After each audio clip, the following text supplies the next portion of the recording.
Let me tell you something real. I once met a woman who said she was free. She worked all day, paid her own bills, fought her own battles, wiped her own tears, and carried her own fears. She said, I don't need anybody. But her eyes told a different story. Her eyes were tired. Her spirit was tired, not because she was weak, but because the world convinced her that asking for protection meant losing her strength. See, this world keeps telling women, be everything, do everything, never depend on anyone. But that's not freedom, that's pressure disguised as empowerment. Islam came with a different message. You are not meant to fight this life unprotected. You are meant to be honored, valued, and covered with respect. And today, I'm going to break this down clearly. No confusion, no sugarcoating, no noise. I will give you 4 key points that show exactly how Islam protects women better than the loud promises of modern feminism. The first key point is this: true honor is not loud, it is lived.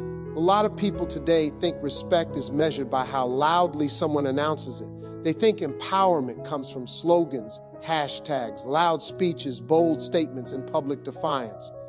But honor does not need volume to be real. Honor is seen in how a woman is spoken to when no one is watching. Honor is seen in how her presence is regarded in the home, in public, and community spaces. Honor is seen in how she feels safe walking, speaking, existing. Real honor is quiet, consistent, and built into everyday behavior. When a system truly honors a woman, she does not have to demand respect, because respect is already woven into how she is treated. Now, here's where the contrast becomes clear. A lot of modern empowerment movements emphasize image over experience. They want to show the world that women are valued, but the actual lived reality doesn't always match the message. You'll hear words like freedom and independence, but in practice, many women end up navigating life in environments where they're judged more than ever. Judged by appearance, judged by status, judged by standards that keep shifting. There is a performance to empowerment that leaves no room for peace. It becomes something a woman must constantly prove instead of something she can simply possess. In Islam, the value of a woman isn't performative. It's foundational. It's embedded in the framework of daily life. It doesn't need a billboard or a speech. It doesn't depend on approval from society or trends. The honor given to women is tied to divine instruction, not public opinion. And when something is tied to God, it doesn't fluctuate with fashion or cultural pressure. The expectation that a woman should be spoken to gently, protected, supported, and respected is not a suggestion. It is a responsibility placed on every person around her. That means her worth isn't debated, it's acknowledged. And because this honor is lived, not advertised, it shows up in real practical ways. For example, the way women are encouraged to carry themselves is not to limit them, but to make sure they are seen for who they are, not for how others choose to use them. The guidelines about modesty, about interaction, about boundaries, these are not about suppressing identity, but about protecting identity. They ensure that a woman's presence is tied to her character, her intellect, her soul, not reduced to her physical form. It is the difference between being visible and being exposed. One elevates, the other drains. Another layer to this is how Islam trains the hearts of men toward women. It teaches that the dignity of a woman is not in the hands of men to define. It is already determined by God. A man's role is not to grant her value, but to uphold the value she already possesses. That creates a shift. Instead of a woman having to prove she is worthy of respect, the environment is shaped to respect her automatically. There is accountability. There is responsibility placed on men, on family, on community. Her protection is not her burden to carry alone. So when we say honor must be lived, not spoken, it means the systems around her are shaped to ensure she is never treated as less than what she is. It means the respect she receives is not conditional. It does not require her to meet a beauty standard. It does not require her to fit a social mold. It does not require performance. It is built in. It is expected. It is constant.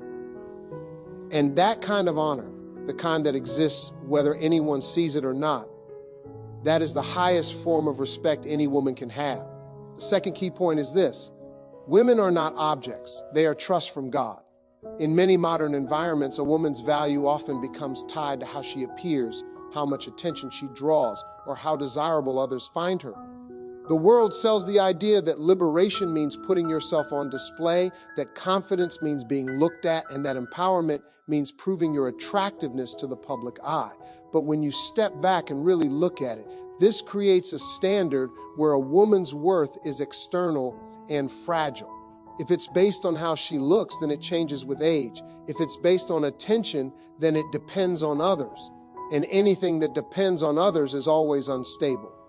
A trust from God, however, is never measured by physical form. It is sacred, inherent, and immovable.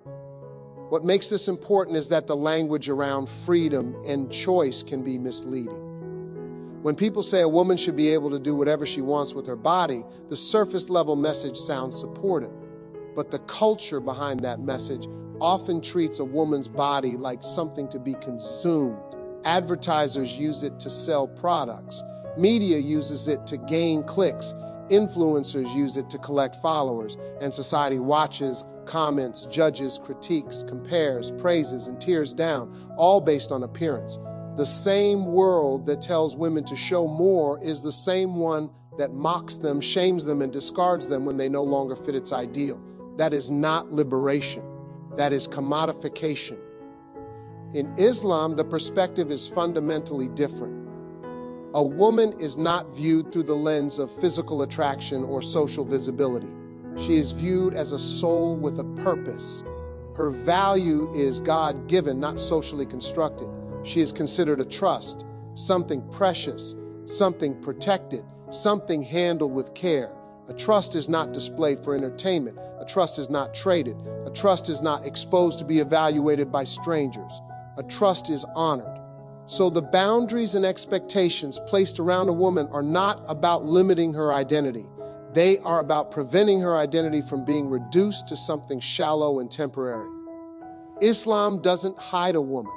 It shields her from becoming a product in a market that constantly devalues people once the novelty fades. Another dimension to this is emotional and psychological well-being.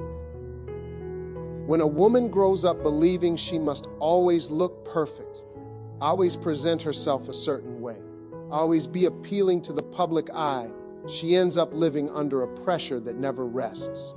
A pressure to maintain the kind of beauty that magazines and screens define. A pressure to compete with edited images that don't even reflect reality. A pressure to be looked at instead of truly seen. But when her value is recognized as something internal, stable, and sacred, that pressure dissolves. She doesn't have to perform for acceptance. She doesn't have to chase admiration. She can exist with dignity instead of desperation. This also influences how relationships form. When a woman is viewed as a trust from God, the people around her, family, community, spouse, approach her with responsibility rather than desire. They recognize that her presence comes with accountability.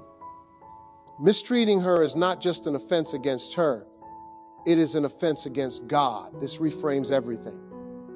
It means she is not chosen F, or how entertaining she is, or how eye-catching, or how profitable. She is valued for her character, her mind, her contributions, her heart. So relationships become deeper, healthier, and more enduring because they are not rooted in superficial attraction, but in genuine respect and shared purpose. So when we say a woman is a trust, we are saying her worth is already established. She is not waiting for validation. She is not proving her importance. She is not auditioning for recognition. Her dignity is inherent. Her honor is her right. And any system that treats her value as conditional will always leave her chasing something that should have been guaranteed from the start. The third key point is this: a woman deserves strength around her, not pressure on her. Today, society tells women they must be everything at once. They need to be strong enough to survive on their own, gentle enough to be nurturing, ambitious enough to succeed, emotionally available enough to care for others, and composed enough to never break down. It creates an image of independence that looks empowering from the outside but feels exhausting on the inside. The message becomes carry it all, don't ask for help, don't show vulnerability. But strength was never meant to be a burden. True strength is supported, shared, and surrounded by stability. When a woman is forced to carry everything alone, that is not empowerment. That is abandonment disguised as independence. This pressure didn't come from nowhere. It came from a cultural shift that said dependency is weakness. The idea that if you rely on someone, you're failing. That asking for help is a betrayal of your identity. But every human being needs support. We are not built to survive life alone. And expecting a woman to live without support is not progressive. It's cruel. When a woman is told she must handle her career, her emotional struggles, her home, her dignity, and her life all by herself, she is not being honored. She is being overwhelmed. And overwhelmed people do not feel free. They feel trapped. Freedom without support becomes just another form of pressure. Islam takes a different approach. It acknowledges the emotional, physical, and spiritual weight that life can place on a woman. And rather than telling her to harden herself to carry it alone, it surrounds her with protection, responsibility, and shared strength. It places obligations on men to provide, to support, to stand by her, not out of dominance, but out of duty. It acknowledges her effort, her sacrifice, her emotional labor, and says, you do not have to bear this alone. Not because you are weak, but because your peace is worth preserving. Support is not a sign of inferiority, it is a sign of value. When support exists, a woman does not lose her independence. She gains stability. She is able to choose how to live without being crushed by the weight of expectation. Independence without support is survival. Independence with support is freedom. Too many women today wake up exhausted before the day even starts, not because they are incapable, but because they are carrying roles that were never meant to be carried by one person alone.